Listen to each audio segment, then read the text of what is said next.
대림절 첫 번째 주일입니다.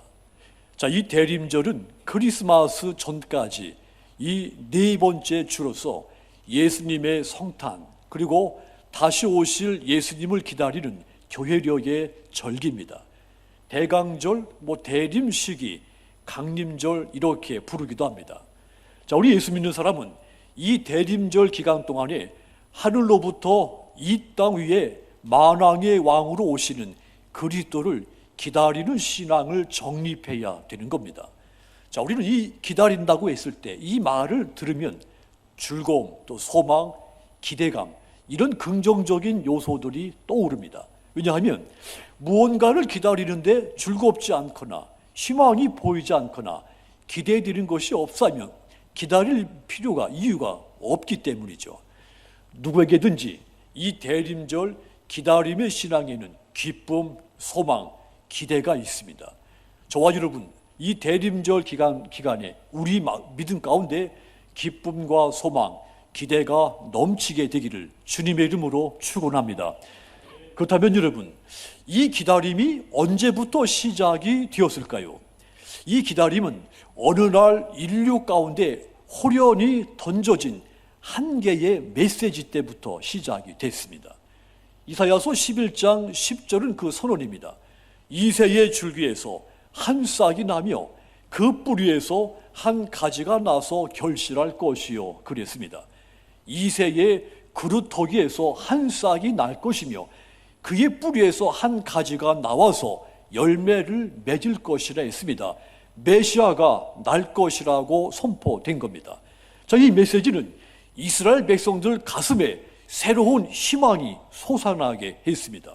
이 메시지는 하나님과 이스라엘 백성들 사이에 새로운 화해의 새순이 돋게 하는 그런 약속의 말씀이 되기도 했습니다.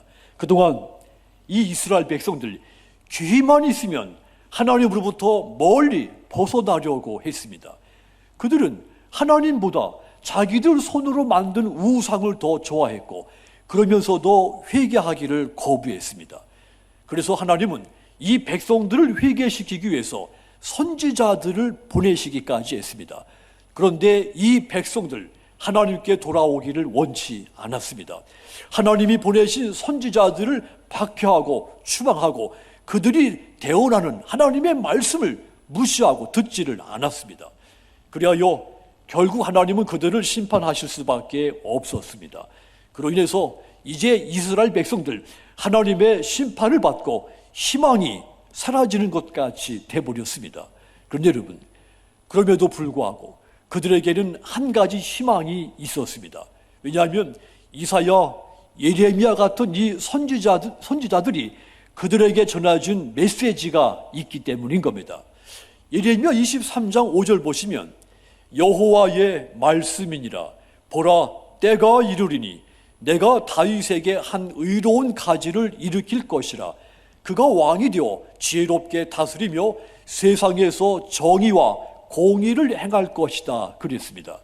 죽은 것처럼 보이는 이 그루터기에서 새싹이 돋아나고 땅에 묻힌 뿌리로부터 연한 가지가 돋아나오듯이 절망을 딛고 새로이 메시아가 나타날 것이라고 선포된 겁니다. 자, 이 메시지는 이 하나님의 심판으로 절망 중에 있었던 이 백성들에게 희망을 주는 메시지가 된 겁니다. 이 희망의 메시지는 바로 이새의 줄기 다윗의 가지에서 싹트게 될 마구간에서 태어날 아기 예수인 겁니다. 대림절이 바로 그 메시아 예수를 기다리는 절기인 겁니다. 그런데 여러분, 이스라엘 백성들이 오랫동안 이렇게 기다려오던 그 메시아가 마침내 이 땅에 오셨습니다. 메시아이신 아기 예수가 탄생을 한 겁니다. 그런데 안타깝게도 그들은 기뻐하지 않았습니다. 왜냐하면 이 오신 메시아가 기다리던 메시아인 것을 알아보지를 못했기 때문입니다.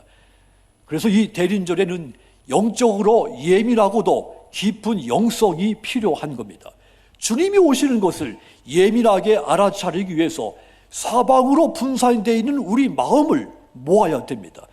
욕망으로 날뛰는 우리 마음을 붙들어 매야 됩니다. 누군가를 원망하고 미워했던 마음도 내려놓아야 됩니다. 마음을 깨끗하고 고요하게 비워놓아야 됩니다. 그래야 다시 오시는 예수님을 우리가 맞이할 수가 있습니다. 오늘부터 성탄절 전주까지 이 제단 앞에 보이듯이 보라색입니다. 보라색은 참위에 새긴 동시에 몸과 마음을 깨끗이 하기 위해서 삼가하는 뜻을 나타내는 색입니다. 그렇다면 여러분, 어떤 사람이 기다리던 주님을 만날 수가 있을까요? 참여하는 사람이 주님을 만납니다. 몸과 영혼을 정결하게 하고 기다리는 그가 주님을 만날 수가 있습니다. 그리고 예수님의 사랑으로 주변을 돌아보면서 어려운 사람들에게 그 주님의 사랑을 베풀어 주는 사람, 그가 기다리던 주님을 만나게 되는 겁니다. 사랑하는 성도 여러분, 예수님께서 이 땅에 오신 것은 저와 여러분의 인생에서 엄청난 은혜의 사건입니다. 심판과 멸망을 받아야 할 우리가 예수님이 오심으로써 구원의 은총을 입게 되었기 때문입니다. 요한복음 1장 17절 보십시오.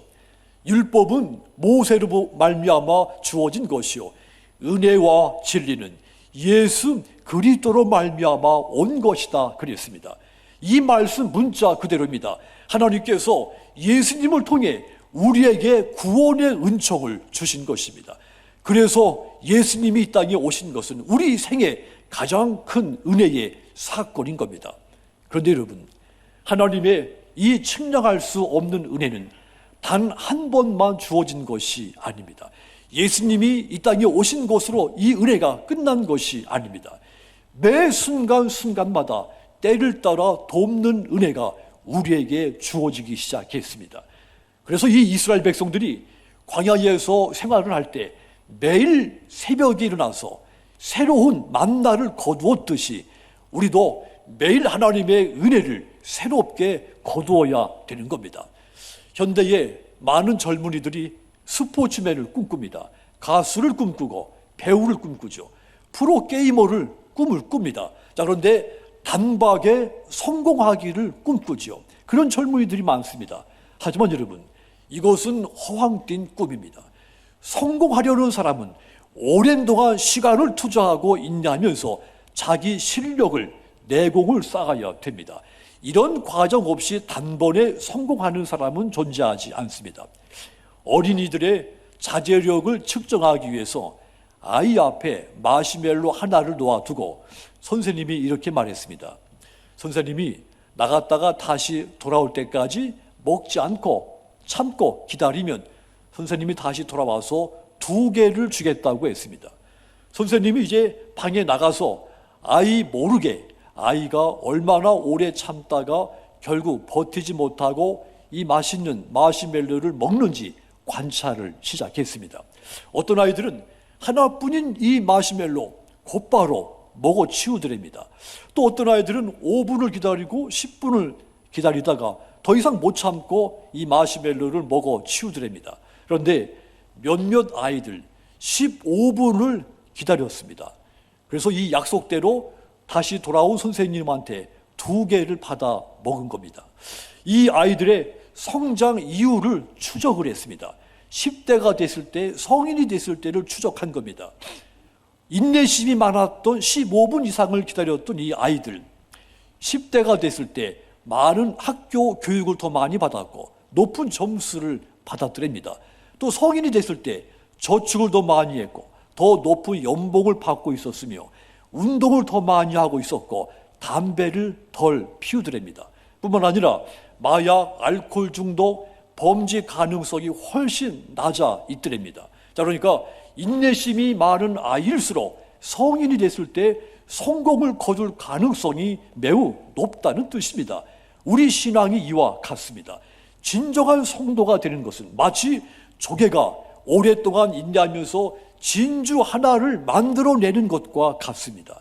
단번에 소나기 같은 은혜를 받았다고 해서 그가 진정한 교인으로 세워지는 것이 아닙니다. 그런 교인은 언제 어느 순간 시험에 넘어질 수 있습니다.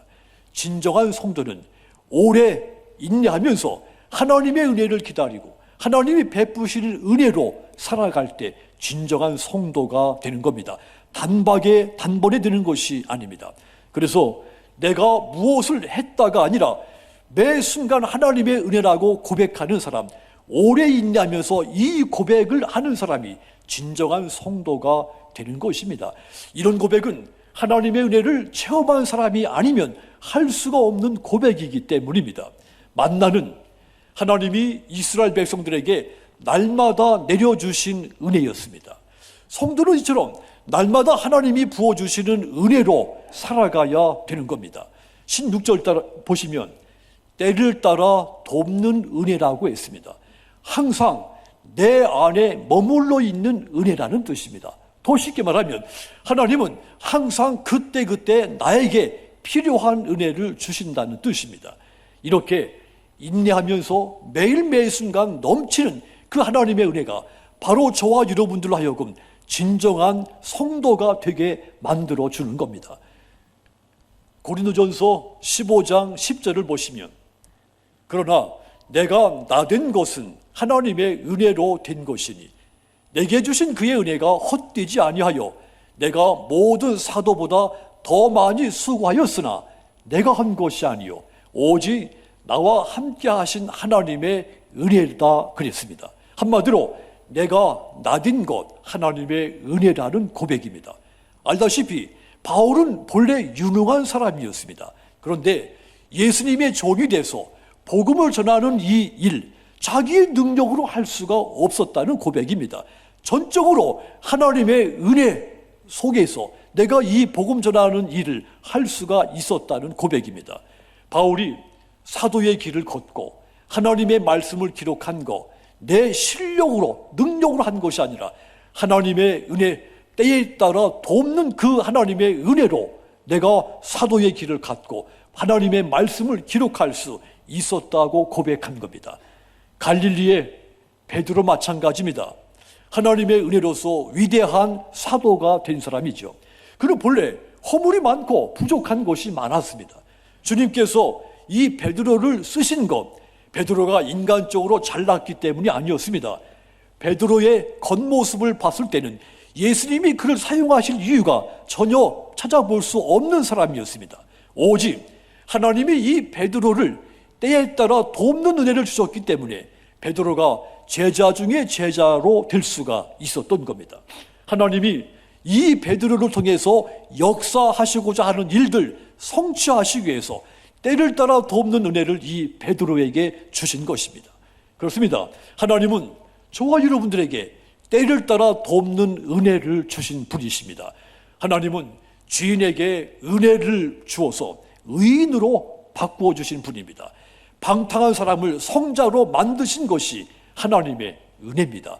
로마서 9장 16절 보시면 그런즉 원하는 자로 말미암음도 아니요 다른 박질하는 자로 말미암음도 아니요 오직 긍휼히 여기시는 하나님으로 말미암음이니라 그랬습니다. 모든 것이 사람의 요구나 노력에 달려있지 않다는 뜻입니다. 전적인 하나님의 은혜에 달려있다는 뜻입니다. 그렇다면 여러분, 우리는 하나님의 이 은혜를 사모해야 됩니다. 우리의 대제사장이 되신 예수님께서 우리를 긍휼히 여기시고 이 은혜를 부어주실 것이기 때문입니다. 15절 다시 보십시오. 우리에게 있는 대제사장은 우리의 연약함을 동정하지 못하실 리가 아니요 모든 일에 우리와 똑같이 시험을 받으신 이로되 죄는 없으시다 그랬습니다. 주님은 우리가 약하고 지치고 상해 있을 때 그냥 지나칠 수가 못 본 채 할 수가 없으신 분이라는 말입니다. 긍휼을 입혀주시는 분이라는 뜻입니다. 그러므로 여러분, 주님 앞에 나의 모습 그대로 나가면 되는 겁니다. 휘청거리고 넘어지는 내 모습을 감추지 말고 실패하고 지친 내 모습을 숨기지 않고 병들어 괴롭고 고통스러운 내 모습 그냥 그대로 주님 앞에 나아가면 됩니다. 그러면 주님이 나를 긍휼히 여기시고 때를 따라 돕는 은혜를 내게 부어 주시는 겁니다. 16절을 보십시오. 그러므로 우리는 긍휼하심을 받고 때를 따라 돕는 은혜를 얻기 위하여 은혜의 보좌 앞에 따라갑시다. 담대히 나아갈 것이니라. 아멘. 은혜 앞에 담대히 나아가라 했습니다. 과거에는 죄 때문에 하나님 앞에 나갈 수가 없었지만 이제는 자유롭게 자신 있게 나아가라는 뜻입니다. 종교개혁자 마르틴 루터가 사람에게는 관리, 상인, 농부 혹은 노동자의 직책의 차이는 있을 수 있으나 하나님 앞에서 만민은 다 동등하다 선언했습니다. 만인 제사장을 선포한 겁니다. 예수님께서 우리를 만인 제사장이 되게 하셨기 때문입니다. 마태복음 27장 51절은 그 증언입니다. 이에 성소 휘장이 위로부터 아래까지 찢어져 둘이 되고 땅이 진동하며 바위가 터지니라 그랬습니다. 예수님께서 십자가에서 숨을 거두시자 예루살렘 성전 안에 있는 이 성소와 지성소를 구분짓던 휘장이 위에서부터 아래까지 찢어진 겁니다. 휘장은 예수님의 육체입니다. 휘장이 찢어졌다. 예수님께서 찢어지듯 상한 몸으로 흘리신 이 피로 영원한 속죄를 완성하셨다는 뜻입니다. 그래서 하나님과 저와 여러분 사이에 존재했던 그 휘장이 예수님의 대속의 공로로 제거가 됐고, 그때부터 우리는 만인 제사장이 돼서 누구든지 예수님을 의지해서 직접 은혜의 보좌 앞에 하나님을 만날 수가 있게 된 겁니다. 그러므로 여러분, 날마다 은혜의 보좌 앞에 담대히 나가셔서 때를 따라 돕는 그 은혜를 충만하게 받으시기를 주님의 이름으로 축원합니다. 그렇다면 여러분, 하나님께서 우리에게 이 때를 따라 돕는 은혜를 주시는데 어떤 방법으로 주십니까? 두 가지 방법으로 주십니다. 하나는 우리의 행위와 노력과 아무 관계없이 전적으로 하나님의 거룩한 뜻, 섭리에 따라서 우리에게 값없이 주십니다. 마치 어린아이가 자기 의지와는 상관이 없이 부모님에 의해서 태어난 것과 같습니다. 하나님께서도 구원의 은혜, 믿음의 은혜, 하나님께서 택하시는 이 은혜, 나의 공로, 힘, 노력과 상관이 없이 우리에게 그 은혜를 주신 것입니다. 우리는 하나님께서 도무지 왜 나를 부르시고 택하시고 은혜를 주셨는지 알 수가 없습니다. 다만 우리가 아는 것은 이 수많은 사람들 가운데 나를 선택하신 것이 하나님의 뜻이라는 사실을 압니다. 이것은 온 세상에 있는 것 가운데 그 어떤 것과도 비교할 수 없는 큰 은혜인 겁니다. 에베소서 2장 8절과 9절 보시면 너희는 그 은혜에 의하여 믿음으로 말미암아 구원을 받았으니 이것은 너희에게서 난 것이 아니요 하나님의 선물이라. 행위에서 난 것이 아니니 이는 누구도 자랑하지 못하게 함이라 그랬습니다. 우리가 하나님의 은혜 안에서 믿음으로 구원을 받은 것이라고 했습니다. 우리 스스로는 자신을 구원할 수가 없다고 했습니다. 또한 우리의 착한 행동으로 구원받은 것이 아니라고 했습니다. 그래서 우리가 받은 이 구원은 아무도 자랑할 수가 없는 것이라고 했습니다. 구원은 전적이 하나님의 은혜의 선물이라고 한 겁니다. 그렇습니다. 하나님이 저와 여러분에게 은혜를 주시는데 우리에게 은혜 받을 자격이 있어서 주신 것이 아닙니다. 오직 하나님의 거룩한 뜻, 놀라운 섭리에 따라서 은혜를 우리에게 주신 겁니다. 그래서 우리는 은혜 받은 것을 자랑할 수도 없는 일이고, 다만 그 받은 은혜를 나를 통해서 다른 사람들에게 흘러가게 해야 되는 겁니다. 그러므로 사랑하는 성도 여러분, 아기 예수의 성탄을 기다리고 다시 오실 주님을 기다리는 이 대림절 절기에 때를 따라 돕는 은혜, 그 하나님의 은혜를 충만하게 받으시기를 바랍니다. 하여 그 은혜가 내게만 아니라 내게서 다른 사람들에게도 흘러가도록 은혜의 통로가 되시기를 주님의 이름으로 축원합니다. 또 하나님이 우리에게 은혜를 어떻게 줍니까? 우리에게 나로 말미암아서 은혜를 주십니다. 이 말은 다시 말하면 내 안에 하나님이 내게 주신 그 은혜가 은혜를 은혜되게 하라는 말씀인 겁니다. 은혜는 전적으로 하나님의 이 거룩한 뜻으로부터 내게 주어졌다고 말씀드렸습니다. 자, 그런데 사람들 중에는 그렇게 받은 그 은혜를 내 안에서 은혜되게 하는 사람이 있고 은혜되지 못하게 하는 사람이 있습니다. 하나님의 뜻대로 하나님의 마음에 합하게 하는 사람은 은혜를 은혜되게 하는 것이고, 반대로 불순종하고 계명을 거역하는 것은 은혜를 은혜되지 못하게 하는 겁니다. 우리가 구원의 은혜를 받았지만, 똑같이 받았지만 어떤 사람은 잘 갖고서 계속 은혜가 넘치는 삶을 삽니다. 반대로 어떤 사람은 그 받은 은혜를 소홀히 여기다가 은혜를 소멸시키고 은혜를 계속해서 받지도 못하고 끝내는 이 은혜가 메말라 버리게 많은 성도가 있는 겁니다. 에서는 장자로 태어났습니다.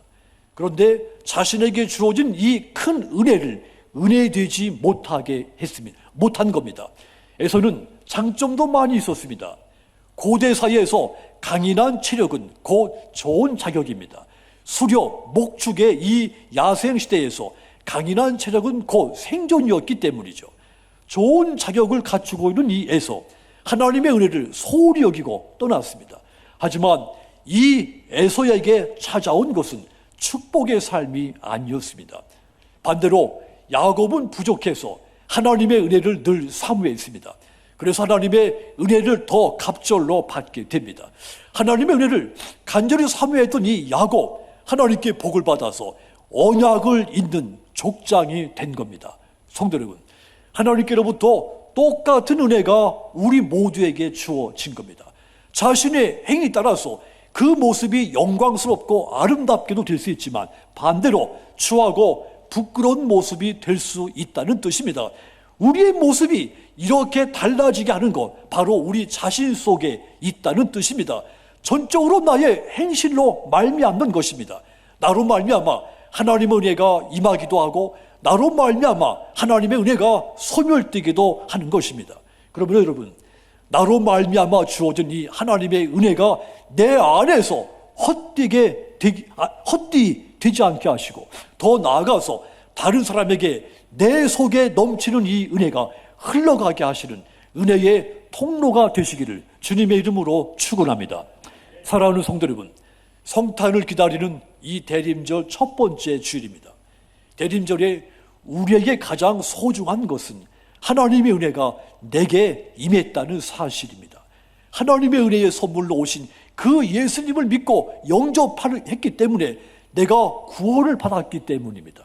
이제 예수님의 보혈을 힘입어서 날마다 은혜의 보좌 앞에 담대히 나가시기를 부탁을 드립니다. 그리하여 때를 따라 돕는 은혜를 충만하게 받아서 진정한 성도가 되시고, 그 은혜를 나뿐 아니라 다른 사람에게 끊임없이 흘러가게 하시는 은혜의 통로가 되시는 여러분들이 다 되시기를 주님의 이름으로 축원합니다. 기도하겠습니다.